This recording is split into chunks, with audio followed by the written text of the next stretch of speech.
Now, if you grew up watching The Sound of Music, or even if you're a sucker for a classic, you're probably more familiar with the scenes and songs. But how about the Christian themes of the film? Well, Reverend Bryony Wood of Retford says that these themes shouldn't be overlooked. She has written an entire book aptly titled The Sound of Musings, I love it, which takes us on a journey of discovery through God's love. But in keeping with the film, it's all done whilst having a lot of fun along the way too. And Reverend Bryony Wood joins me now. Thank you so much. Firstly, congratulations on the book. Thank you. You must love that film. Well, I do. Yeah, I have watched it a few times. Okay, fair enough. Why did you choose to write a book about The Sound of Music? Well, when I was a vicar, I began to realise that you kind of need resources that would engage people.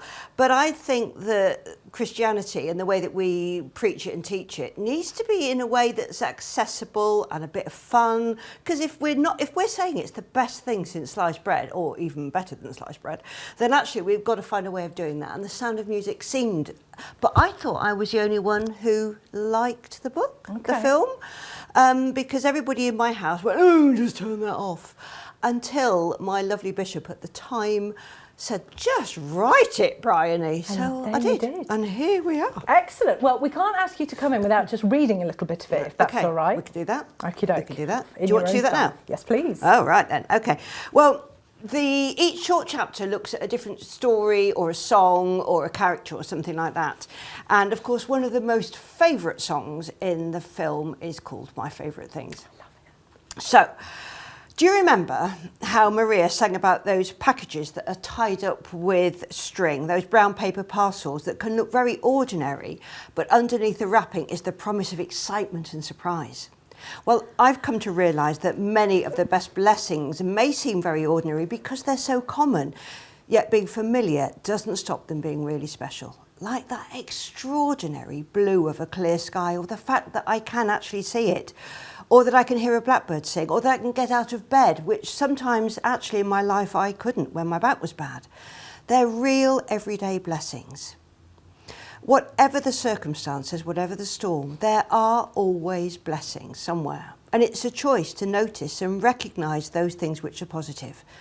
And when it's so tough, and all we can do is thank God that we're not alone in the storm, well, that's a blessing too. Oh, lovely. Thank you so much for reading that. I know it's always a bit nervy coming in and going, oh, there are my words, I'm just reading them out. Yeah, amazing. So how important is the religious side of this film? It's a film that you would look at and not recognise as a Christian film, even though it's about nuns and there's all of that kind of stuff. But I don't think I'd ever looked at it as a Christian film. So when I started, I sat down with a pen and paper in one hand and a remote controller in the other, thinking I might get half a dozen things to do, perhaps a little informal Bible study for church. But it just kept on coming. Every time there was a song, and it was like, oh, wow. And each one was different. It was like this amazing diamond with all these different facets of different ways of looking at the same thing. And there are 52 short chapters, including one about the intermission, which I'd never have thought I could write a thing about the intermission. But you did. I did. You did. Is this the first book you've written? Yeah, I've done lots of magazine articles, and I used to work, before I was a vicar, I did radio, so I did lots of writing for radio. All the best people did. Yeah.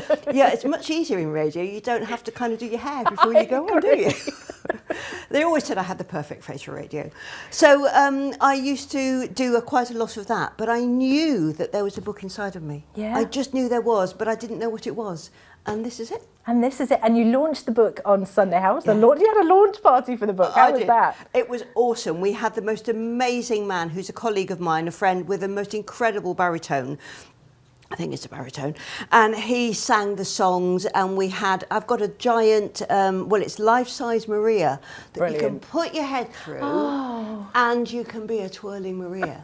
So we had lots of people taking photographs with that, and we had a massive cake with the Sound of Musings all over it, and the church was full. It was amazing. It was really, I'm still on a high, really. Oh, I'm so pleased. Is a book launch and even a book launch if there isn't a cake of the book? Absolutely. And I'd never been to one before, so I didn't know what I was supposed to do, so I just made it up. Absolutely. Now, we can't finish this chat without just saying, how do you get your hands on the book?